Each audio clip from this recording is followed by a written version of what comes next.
शाहजी बंद कमरे में लड़की से अपने मुतालबात पूरे करवा के उसे कुछ और एक्टिंग सिखाता है और 1-2 दिनों में लड़की के वालिदैन जिन का मुतालबा पूरे कर देते हैं। छोटी उम्र वाला नौसरबाज एक बार एक गांव से एक ऐसी ही लड़की के कानों से उसके सोने के झुमके उतरवा कर ले आया था। ये लड़की ने उसे बाकायमी होशो हवास खुद दिए थे। नौसरबाज ने घर वालों से मनवा लिया था कि जिन इतने गुस्से में निकला है कि लड़की के झुमके उतार कर ले गया है। हादसा यह है कि देहाती ही नहीं, शहरों के पढ़े लिखे लोग भी इस खराफात को मानते, धोखा खाते और आमलों के हाथों लूटे जाते हैं।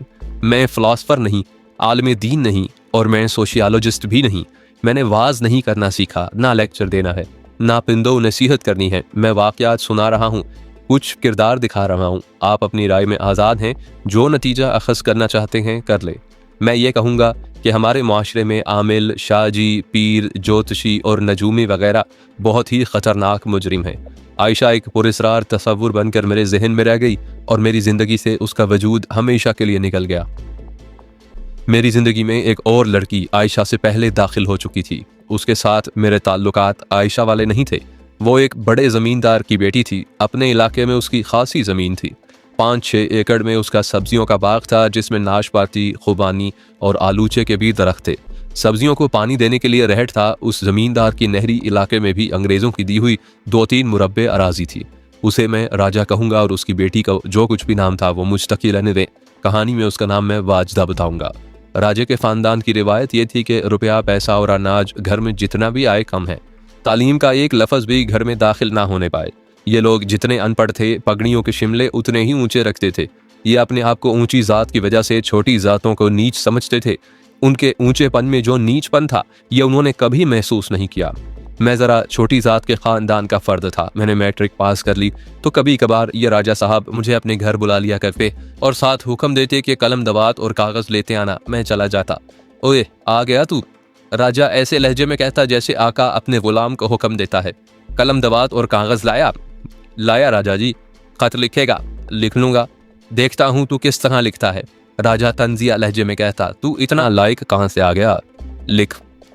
जनाब राजा साहब खुद चिट्टे अनपढ़, उर्दू बोल भी नहीं सकते, मुझसे ख़त लिखवा रहे हैं और थोड़े वक्फे से कहे जा रहे हैं, तू तो यार बड़ा नालायक है।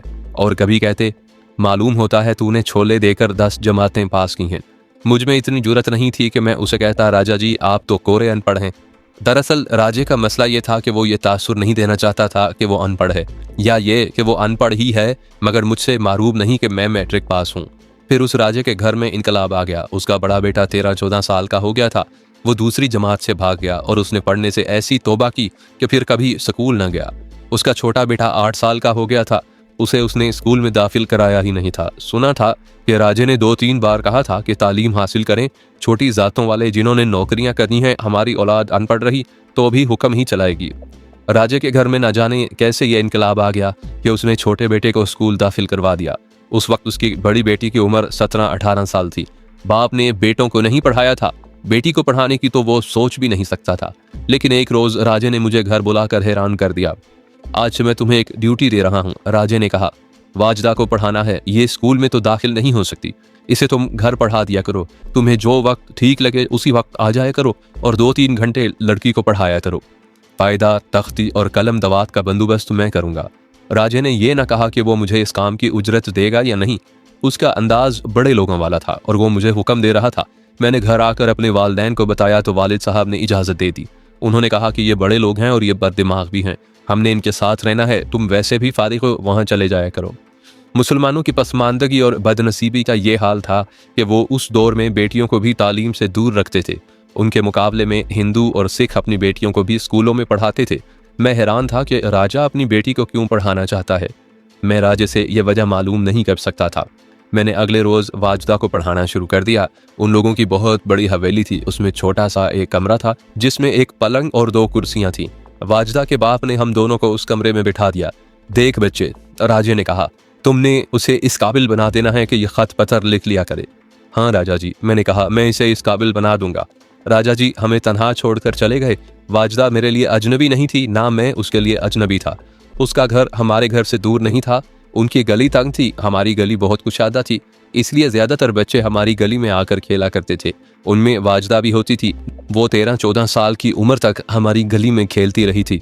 उनके यहाँ लड़कियों को पर्दे में बिठाने का रिवाज नहीं था। जरा और बड़ी होकर वाजदा ने गली में खेलना छोड़ दिया था। फिर भी वो दूसरे तीसरे दिन नजर आ जाती और हम हंसते मुस्कुराते एक दूसरे से खैर खैरियत दरियाफ्त करते थे। अब वाजदा की उम्र 17 साल से कुछ ऊपर हो गई थी। वो तो बचपन ही से खूबसूरत थी, लेकिन 17 साल की उम्र में उसके हुस्न में जो निखार आया वो देखने और महसूस करने वाला था। कम से कम मैं उसे अल्फाज में बयान नहीं कर सकता। उसके कद काठ में अपनी सी एक कशिश थी। रंग गोरा, चेहरे के नक्श दिल फरेब और गर्दन लंबूतरी थी। वो घरेलू लड़कियों की तरह शर्मीली और घुटी घुटी नहीं थी। वो चूंकि ऊंची जात की लड़की थी, उसमें अपने माँ बाप की तरह तकब्बुर और गरूर था। उसमें बात करने की जुर्रत थी और पूरे एतमाद से बात करती थी। अगर मैं कहूँ कि वो शहजादी थी तो इसमें मुबालगा आराई नहीं होगी। मुझे यही एक खतरा नजर आ रहा था कि वो मुझ पर हुक्म चलाएगी और मुझे छोटी जात का लड़का समझकर मुझे अपना नौकर समझेगी। मैंने उसे पढ़ाना शुरू किया। मेरा ये खतरा उसने पहले दिन ही रफा कर दिया कि वो मुझे अपना नौकर समझेगी। उसने मेरे साथ बचपन वाली बेतकल्लुफी शुरू कर दी। तुम्हें पढ़ने का ख्याल कैसे आ गया? मैंने पूछा। मैंने होश संभालते ही कहना शुरू कर दिया था कि मैं पढ़ूंगी। उसने जवाब दिया। अब्बा मानते ही नहीं थे।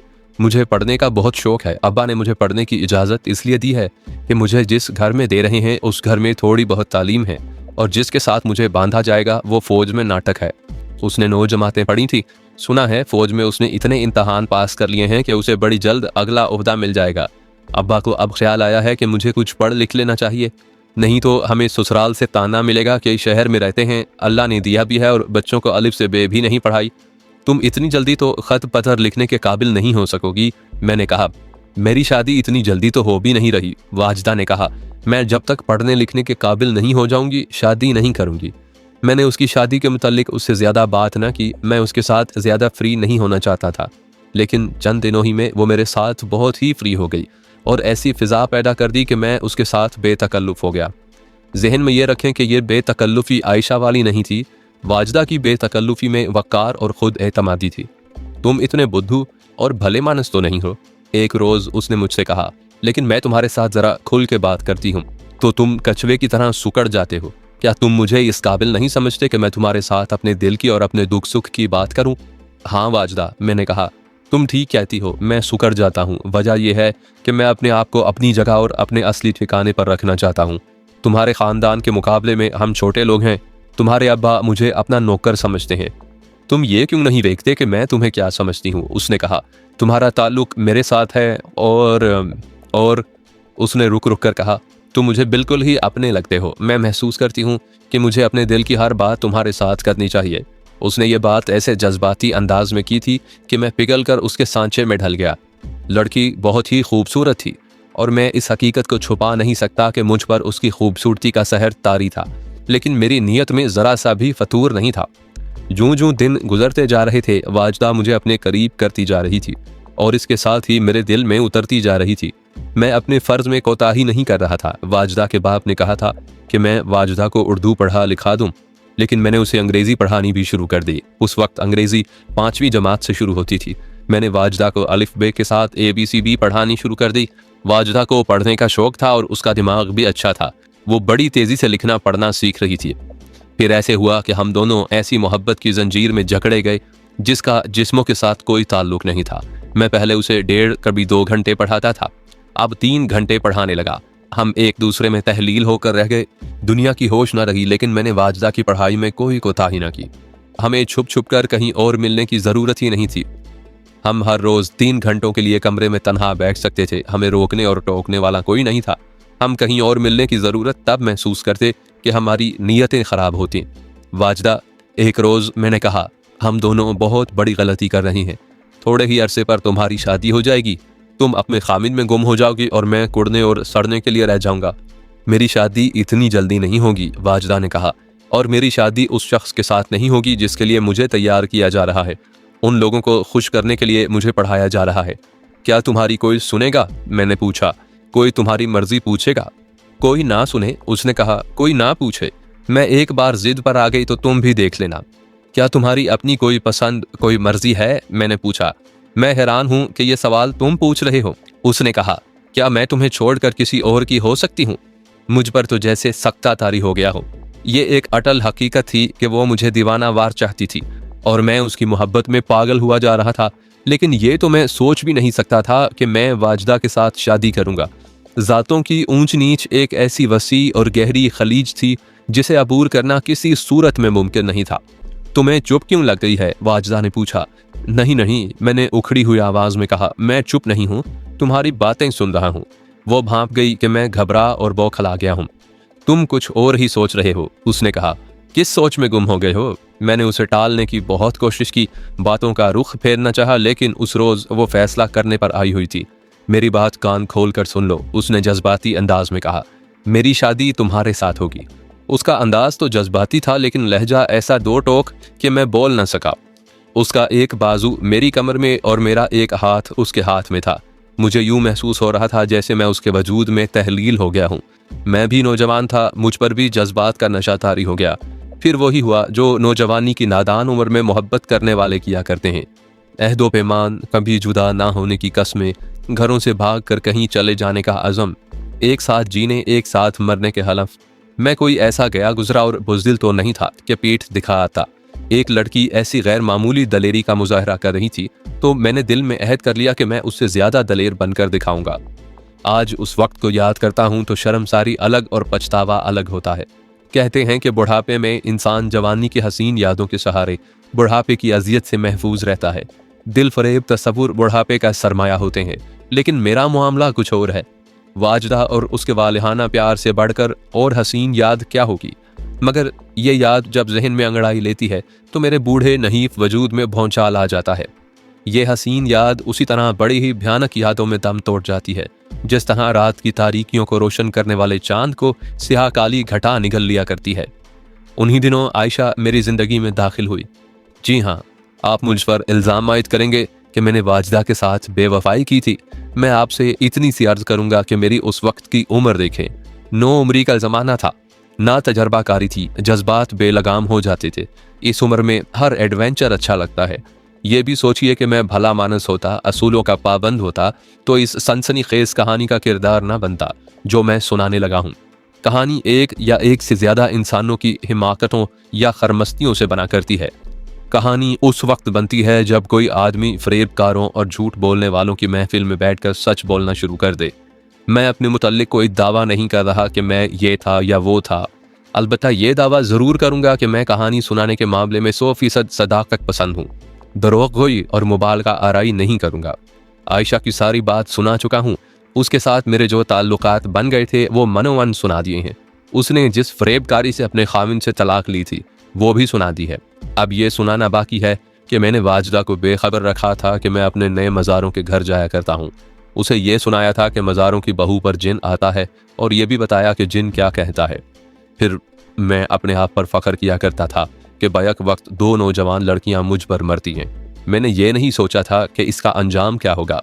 इस दौरान जंग अजीम शुरू हो गई। हमारे बुजुर्ग जंग की खबरें सुनाया करते थे।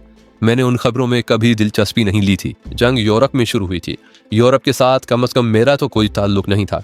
मैं वाजदा को उर्दू और अंग्रेजी पढ़ाता रहा और जर्मनी ने फ्रांस पर कब्जा कर लिया। एक रोज़ पता चला कि वाजदा कुरान मजीद पढ़ना भी नहीं जानती। मैंने उसे पहला पारा पढ़ाना शुरू कर दिया।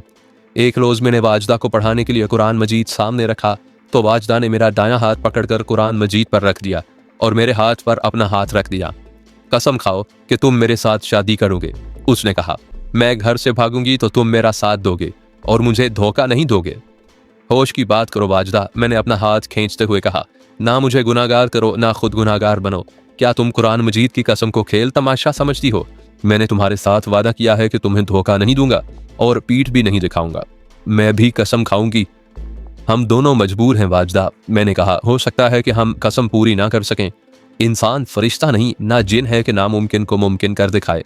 मैं ये कसम खा सकता हूँ और खाता हूँ कि शादी से पहले तुम्हारे साथ पाकीज़ा ताल्लुकात रखूंगा, पाक मोहब्बत करूंगा। तुम बुज़दिल हो, उसने कहा और कुरान मजीद पर हाथ रखकर बोली।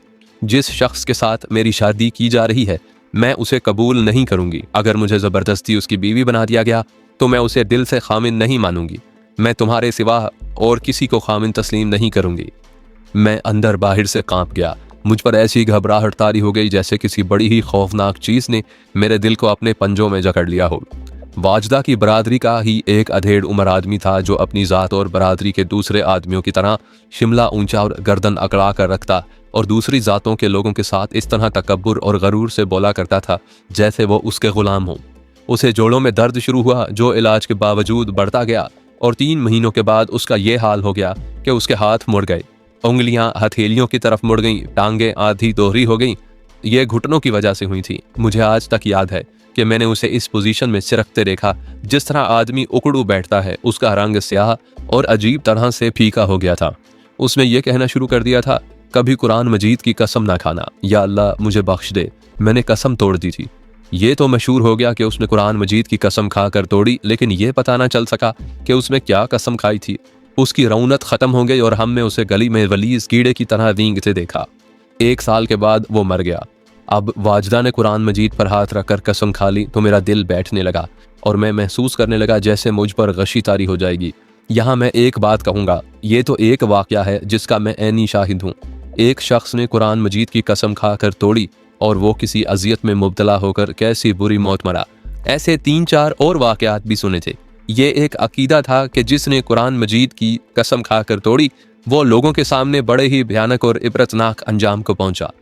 आज मैं ये सोचता हूँ कि पाकिस्तान की सियासत में, हुकूमत और मुआशरे में झूठ ही झूठ है। क्या लीडर और क्या अवाम अल्लाह और रसूल पाक सल्लल्लाहु अलैहि वसल्लम और कुरान मजीद की कस्में बेधड़क खाते और अपना उल्लू सीधा करते हैं, लेकिन उन पर अजाब नाजिल नहीं होता। अजाब अगर नाजिल होता भी है तो उन पर होता है जो अभी तक सच और दयानतदारी को सीने से लगाए हुए हैं। दानिश्वर कहते हैं कि कौम पर अजाब गिरना शुरू हो गया है। ये अजाब क्या कम है कि कौम पर वो हुक्मरान मुसल्लत होते चले आ रही हैं जो खुद तो ऐशो इशरत करते और कौम को फाकाकश बनाते चले जा रही हैं।